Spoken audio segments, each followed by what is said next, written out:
You might be blocking your own wealth, and the worst part is you're doing it in the room you trust most. Not your office, not your bank account, your kitchen. That space where you brew your morning coffee and heat up leftovers might be slowly draining your financial energy without a sound, without a warning. A greasy stove you stopped noticing, expired food hiding in the fridge, a trash can that's not full yet. These small oversights don't just make your space unpleasant, they anchor you in a quiet kind of stagnation. Because energy isn't just about feeling good. It's about movement, momentum, flow, and your kitchen, yes, your kitchen, is either fueling that flow or blocking it completely. Many homes are silently bleeding prosperity because of overlooked habits, letting dishes pile up overnight, cooking with a cluttered mind, leaving corners dim and forgotten. Over time, these things tell your brain, your home, and your life. We are stuck, we are closed, we are not ready for more. If you've ever felt like your finances stall no matter how hard you try, if you're constantly exhausted, missing opportunities, or feeling like luck just skips your address, maybe it's not your job or your budget that needs fixing. Maybe it's your kitchen. So here's the real question. What if the way you treat your kitchen is the reason money won't stay in your life? Mistake 1. When light gets stuck, fortune doesn't flow. Walk into your kitchen right now. Don't turn on the lights, just notice. Is it naturally bright? Does sunlight touch the floor? Or does the space feel dim, stale, maybe even a little heavy? Most people don't realize this, but poor lighting isn't just an aesthetic issue. It's an energetic one. A dark, poorly lit kitchen doesn't support flow. It holds things back. It traps energy the way a fogged-up window holds back the morning sun. And when energy stops moving, so does momentum, so does wealth. This matters more than you think. The kitchen is where you begin and end your day. Where you move, breathe, prepare what enters your body. If that space is starved of light, natural or artificial, your body senses it, your mood reacts, your decisions dull. You start your mornings not with clarity, but with a kind of emotional static. That low, invisible drain you can't name but always feel. And the longer you live in dimness, the more you normalize delay, frustration, and mental fog. People who live in poorly lit spaces often wonder why everything feels like a push. Why ideas don't spark, why money doesn't grow, why nothing feels quite alive. It's because your environment is literally pressing pause on progress. Light is movement, light is alertness. And a kitchen that lacks light is telling your subconscious every single day, stay small, stay stuck. So what can you do? Start with what you have. Open the blinds, pull back the curtains. Let the sun in even if just for an hour. Clean your light fixtures, replace those dim bulbs with warm, clear brightness. If natural light is limited, get strategic. Add layered lighting, especially near your cooking and prep zones. Even a small change, like a countertop lamp or under-cabinet LEDs, can shift the whole mood of the space. This isn't just design, it's energy work. Because a bright kitchen isn't just easier to work in. It's a message. We are awake, we are open, we are moving forward. And in that light, fortune doesn't just trickle in, it flows. Mistake 2. Old objects equals old weight you still carry. Open just one kitchen drawer, any drawer. Do you see chipped mugs, mismatched lids, utensils you haven't touched in years? Maybe it's a cracked bowl you keep just in case, or a blender that no longer works but still takes up space. It doesn't seem like a big deal until you realize that every broken, unused, or outdated item in your kitchen is telling your brain one thing. Hold on to what's no longer useful. These objects aren't just clutter, they're emotional weight. And the kitchen is the worst place to store that weight. This is the space where you nourish yourself and your family. It's supposed to feel fresh, alive, and functional. But when it's filled with forgotten items, expired emotions start to gather. Slowly, without realizing it, your kitchen becomes a museum of indecision, of things you're too tired to fix and too sentimental to release. And that energy doesn't just stay in the drawers. It creeps into your habits, your mindset, your momentum. You hesitate before upgrading. You delay investments. You stop expecting freshness because you're surrounded by things that whisper, "This is good enough for now." It may seem unrelated, but clutter is a mirror of your relationship with money. Do you save out of strategy or out of fear? Do you hold on because it's valuable or because you're afraid you won't have enough later? Letting go isn't wasteful. It's intentional. It creates space, not just physically but mentally and energetically, for better things to arrive. Clearing your kitchen of broken or unused items tells your mind, "I'm ready for more. I trust there will be enough. I choose what serves me, not what burdens me." So pick one drawer today, just one. Remove what no longer works, what no longer lifts you. You don't need to declutter the whole house. You just need to start telling a new story. And sometimes it begins with letting go of a cracked mug and everything it was quietly holding. Mistake 3, trash that's left behind equals words never spoken. You walk past the trash can. It's not overflowing, just a little full. You'll take it out later, after dinner, or maybe tomorrow morning. No rush, right? But here's the truth no one tells you. Trash that lingers too long doesn't just affect the smell of your kitchen. It affects the energy of your entire home. It becomes the background noise of your life. Quiet, stagnant, heavy. Every time you let trash sit, you're reinforcing a subtle but powerful message. It's okay to hold on to what no longer serves me. It's okay to let old, used-up energy stay close. And over time, that message gets louder. Not just in your home, but in your habits. In the way you carry conversations that should have ended. In the way you keep tolerating jobs, relationships, or choices that feel past their expiration date. Your kitchen trash is the physical symbol of used up. It's the past, what's already done, already consumed, already lived through. And when that sits too long in the space where you prepare your next meal, your next day, your next breath, it contaminates what comes next. The air gets stale, your mood dips, your motivation wavers. You can feel it even if you can't explain it. That subtle shift from light to heavy, from open to stuck. We often think we'll take care of things later. But in that later, the energy builds. The mess grows. And soon, we're not just dealing with a full trash can. We're dealing with a home that feels off, a life that feels cluttered with emotional leftovers.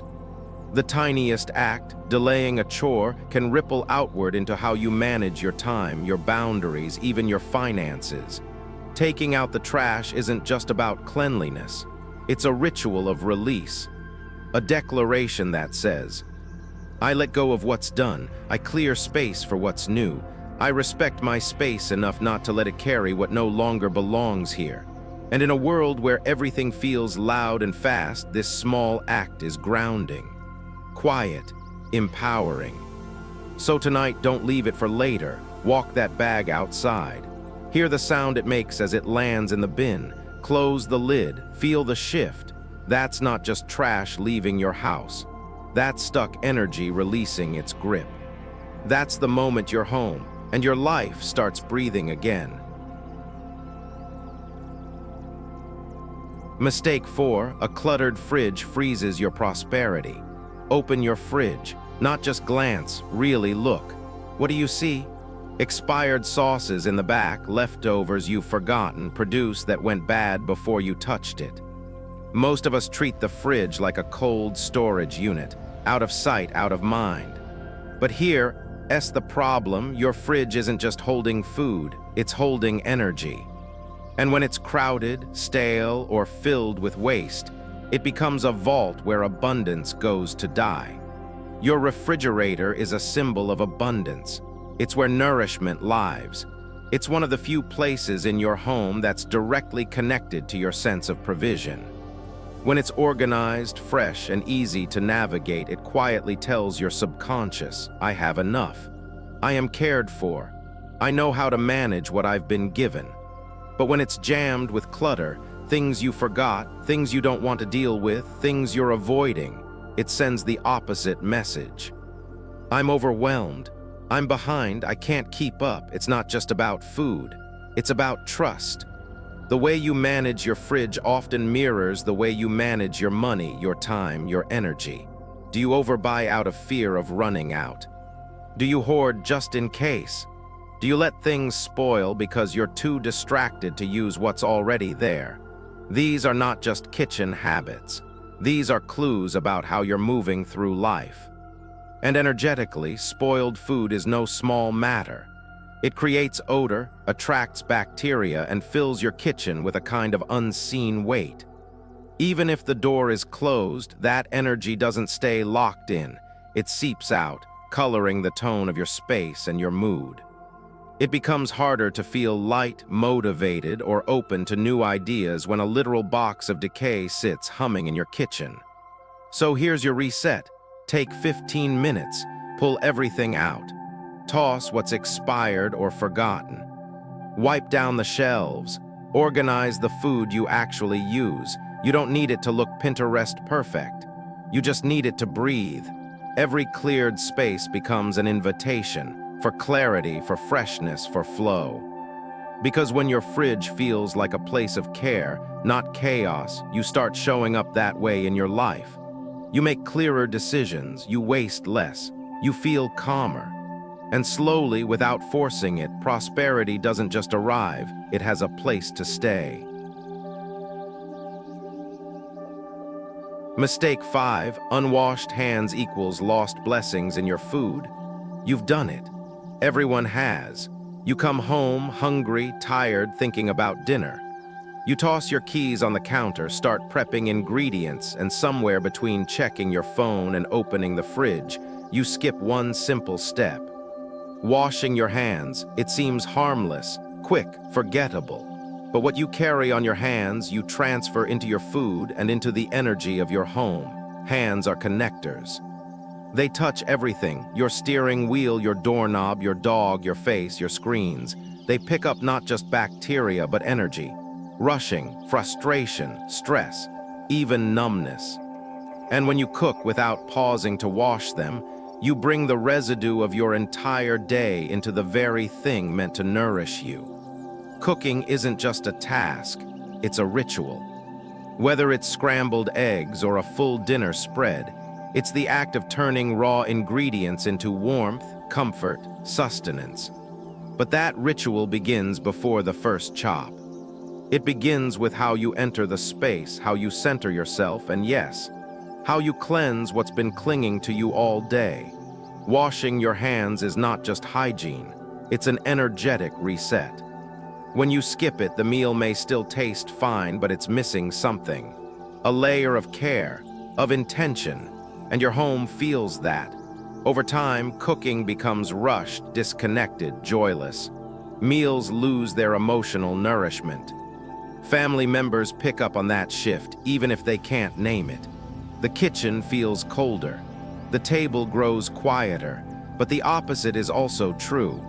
When you stop, take a breath, turn on the water, and feel it run over your hands, it grounds you.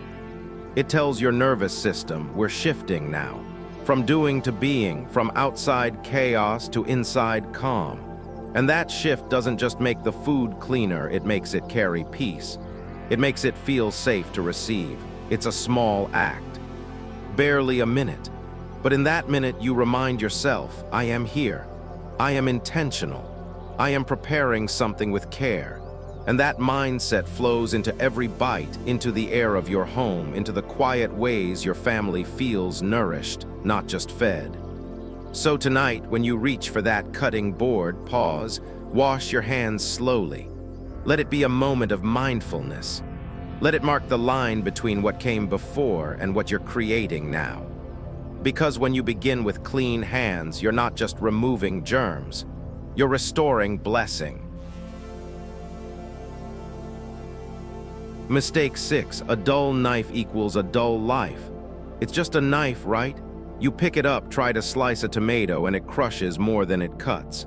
You press harder, it drags, it slips. You sigh and keep going. Maybe you don't even notice it anymore. But that dull knife, the one you keep using even though it frustrates you, is quietly mirroring something deeper, how you move through life. A sharp knife makes everything smoother. It glides. It responds. It lets you work with ease and precision. But a dull one demands more from you, more pressure, more time, more effort, just to do something simple. You get tired faster. Cooking becomes a chore instead of a joy.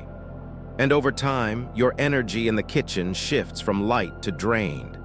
The same happens in life when you work with tools, habits, or mindsets that are no longer effective. You push harder but make less progress. There's also danger in dullness. Dull knives are more likely to slip, to cut you unexpectedly. And so are dull routines, dull thinking, dull systems. When you tolerate what no longer serves you, you invite small but accumulating harm, wasted time, emotional strain, and yes, even financial blocks. Because when your tools are slow, your energy slows. When your energy slows, your results follow. And yet many people don't sharpen their knives, not because they don't care, but because they're used to struggling. They've adapted to dysfunction. They tell themselves, it's fine, I'll manage. But managing isn't thriving, it's just surviving. And your kitchen shouldn't be a place where you survive. It should be a place where things flow, where you feel capable, where you can breathe. Sharpening your knife is a small but radical act. It says, I deserve ease, I choose efficiency. I'm willing to upgrade, not just endure. And once you feel the difference, a single cut clean and smooth, you'll wonder why you waited so long. That clarity, that confidence ripples outward. You start approaching other parts of your life with the same question. What else have I been tolerating that I could make better? So today, check your tools. Especially the ones you use every day but don't really see anymore. If your knife is dull, sharpen it. If it's beyond sharpening, replace it. Not because you're picky, but because you're finally refusing to struggle where you don't have to. Because your time, your energy, and your meals deserve something better than barely working. And maybe, just maybe, so do you. Mistake 7, a cold stove means a cold home. Walk into a kitchen with a cold stove and you'll feel it before you see it. No scent of garlic in the air, no sizzle in the pan, no sign of warmth, movement, or care, just stillness. And over time, that stillness becomes silence, not just in the room, but in the home. The stove is more than a cooking tool, it's a heartbeat. It signals life, connection, rhythm. A stove that hasn't been used in days says more than, we ordered takeout. It says, this space has gone quiet. And that quiet, if left too long, turns into distance between people, between intentions, between who you are and who you meant to be. In many homes, the kitchen was once the center of everything, a place to gather, to laugh, to make something from scratch. But today, stoves sit unused, not from laziness, but from exhaustion. We're busy, tired, distracted. We convince ourselves it's more efficient to skip the mess, to eat standing up, to reheat and rush on. And slowly the kitchen stops being sacred. It becomes a pass-through, but here's the problem. When you stop using your stove, you stop generating warmth, literal and emotional. You stop creating something with your hands. You lose the grounding, the connection, the small ritual that says, I'm here, I'm present.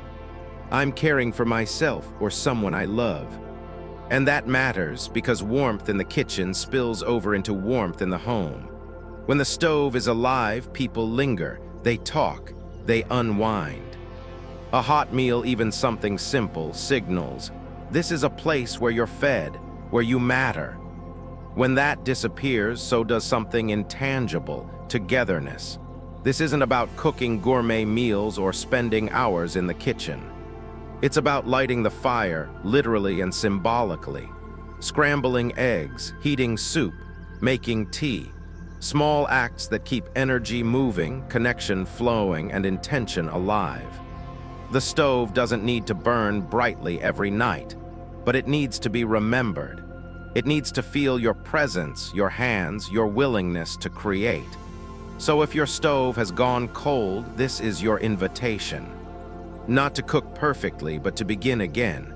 One meal, one pot, one small flame that says, I haven't given up on warmth. Because when the stove is warm, the house is warm. And when the house is warm, you're not just surviving, you're home. Mistake 8, forgotten crumbs equals forgotten gratitude. You finish cooking. The meal's done, the plates are full, and the hard part is over. Or so you think. You step away from the stove, leave the crumbs where they fell, the splatters where they landed, the spills for later. But later never really comes. And those tiny bits of rice, of oil, of sauce stay behind like quiet reminders of something unfinished. It's easy to dismiss them, too small to matter, but that's exactly the danger. A crumb left behind isn't just a piece of food. It's a moment of care left undone.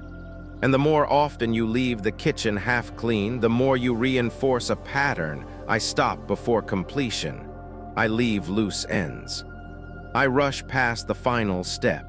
And that mindset doesn't stay in the kitchen. It follows you into your work, your relationships, your goals.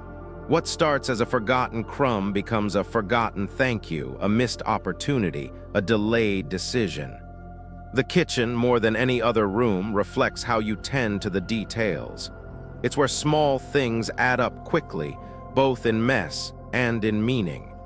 And when you leave behind signs of I didn't bother, the space begins to echo that energy back to you. Things start to feel heavier, mess accumulates faster, and your sense of peace erodes without you even noticing.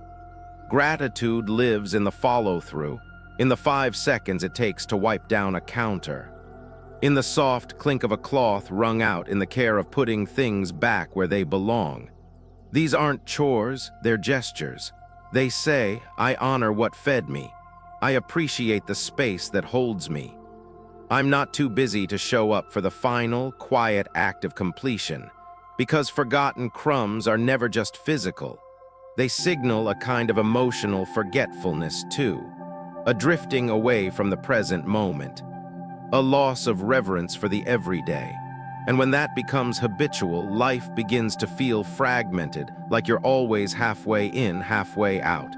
But it only takes a shift in awareness. After your next meal, pause. Don't walk away right away. Run your hand across the counter, notice what's there. And as you wipe it clean, feel what's being restored. Order, respect. Gratitude, not loud or dramatic, just simple, honest care. Because the kitchen you keep clean is the life you learn to appreciate. And the crumbs you choose to clear are the blessings you finally see. Mistake 9, dirty dishes overnight equals heavy mornings ahead. It's late. You've eaten, the house is quiet, and the sink is full. A stack of plates, greasy pans, forks balanced on the edge of a bowl. You tell yourself, I'll do it in the morning. It feels small, harmless, an understandable act of fatigue. But what you leave in that sink doesn't just wait for you, it waits on you. And it speaks. When you wake up and walk into a kitchen filled with last night's mess, your day begins under a weight you didn't intend to carry. Before your coffee, before your thoughts have even settled, you're already behind. The first message your environment gives you isn't peace, clarity, or readiness. It's you have work to do. It's a burden before breakfast. Dirty dishes are more than physical clutter. They're emotional residue. They're what's left when an experience isn't fully closed. And when that becomes a pattern, night after night, meal after meal, it chips away at your energy, your rhythm, your sense of flow. It creates a mental backlog that becomes harder to clear than the food stuck to your plates. There's also a quiet symbolism to it. Clean dishes speak of care, of closure. They say, "I completed something." Dirty ones say, "I couldn't finish." And that energy builds. It becomes the background noise of your home and eventually your life. The more often you leave tasks undone, the more you condition yourself to live with clutter, with delay, with that heavy, low hum of avoidance. But it doesn't have to be like that.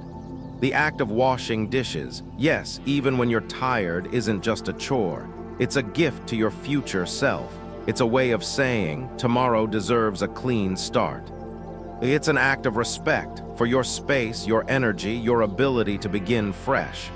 And the difference is profound. Waking up to an empty sink, to gleaming counters, to a kitchen that feels still and clean, that changes how you walk into your day. It quiets the mind, it uplifts the body, it says, you are cared for, you are ready. So tonight, when the temptation hits to leave it all for later, pause, take 10 minutes. Let your hands move through warm water. Let the suds carry away the noise of the day. Stack each clean plate not just as a chore finished, but as a soft promise. Tomorrow will not begin with yesterday's mess. Because mornings are too important to start with regret. And you deserve to greet the day with lightness, not leftovers. Mistake 10. Cooking in a heavy mood equals serving heavy energy. You're upset. Maybe you've had a long day. You're irritated, overwhelmed, tired of everything and everyone. But dinner still needs to be made, so you go through the motions. Chop the onions a little too hard. Stir the pot with impatience. Cook fast just to be done. The food might come out fine, but the energy it carries, that's a different story. Cooking is more than preparation, it's transmission. The state you're in while making a meal doesn't just affect you. It flavors the food, shapes the space, and settles into everyone who eats it. We don't talk about that enough. We talk about ingredients, technique, even nutrition. But we ignore the one thing no recipe ever includes, your energy. Have you ever noticed how food made with love feels different? How a simple meal from someone who cares can comfort more than anything fancy? That's not your imagination. That's energy at work. And the opposite is just as true. Meals cooked in a cloud of stress often feel flat, heavy, unsatisfying, not because of what's on the plate, but because of what's behind it. When you cook while angry, anxious, or distracted, your body is tight, your breath is shallow, you move without presence. That energy spills into every slice, every stir, every moment. And it doesn't leave when the food is plated, it stays. It sits on the table with your family. It lingers in the air. It's served right alongside the rice and chicken and pasta, and it feeds more than the body. That doesn't mean you need to be perfect every time you cook. Life is hard, emotions happen. But awareness is power. And even a small shift, one breath, one pause, one song playing softly in the background, can change the entire vibration of the space. Cooking doesn't have to be a performance, but it should be an act of presence. Before you pick up the knife, check in. What are you carrying? Can you set some of it down just for now? Let the kitchen be a transition zone, not just for food, but for energy. Put on music that lifts you. Open a window. Let the scent of garlic or herbs ground you. Let your hands remember the quiet magic of creation. Because when you bring calm to the kitchen, that calm becomes contagious. It softens the edges of your home. It turns a rushed dinner into a moment of care. And those moments, quiet, intentional, full of warmth, are what build connection. That's how food becomes more than fuel. That's how it becomes healing. So the next time you're heavy but hungry, don't just cook through it. Cook with awareness, Cook with softness. Cook like you're serving not just a plate, but a piece of yourself you actually want to share. Final, your kitchen is not just where meals are made. It's where energy is exchanged, where patterns are revealed, where your relationship with care toward yourself, your space, your life is most visible. You don't need to believe in superstition to understand that environment shapes emotion, and emotion shapes outcome. That's not magic. That's psychology, that's neuroscience, that's real. Every detail in your kitchen tells a story. A fridge you're afraid to open, a drawer filled with just in case, a stove that's gone cold. These aren't just signs of a busy life. They're signals, soft but clear, about where you might be holding back. Not because you're lazy or careless, but because somewhere along the way you got used to moving without presence. But the truth is, small habits shape big outcomes. How you treat your space is often how you treat your future. Whether you welcome new energy or recycle the old. Whether you move with intention or react out of habit. Whether you believe you're worth a fresh start or quietly settle for just getting by. There's no need for a full renovation. No dramatic overhaul. What changes everything is attention. A light bulb replaced. A trash bag taken out on time. A clean dish towel waiting for the next meal. These are not small acts. These are decisions. They say, I'm here. I see this, I choose to care. And when that care becomes consistent, something shifts. Your home softens, your thinking clears, your days begin with lightness instead of weight. You stop chasing change and start creating it from the inside out. So maybe the real invitation is this. Before you look outward for growth, look inward. And then look at your kitchen. Because sometimes the most powerful transformation begins in the quietest room, with the smallest gesture, in the place you pass through every single day without really seeing. And now maybe you finally do.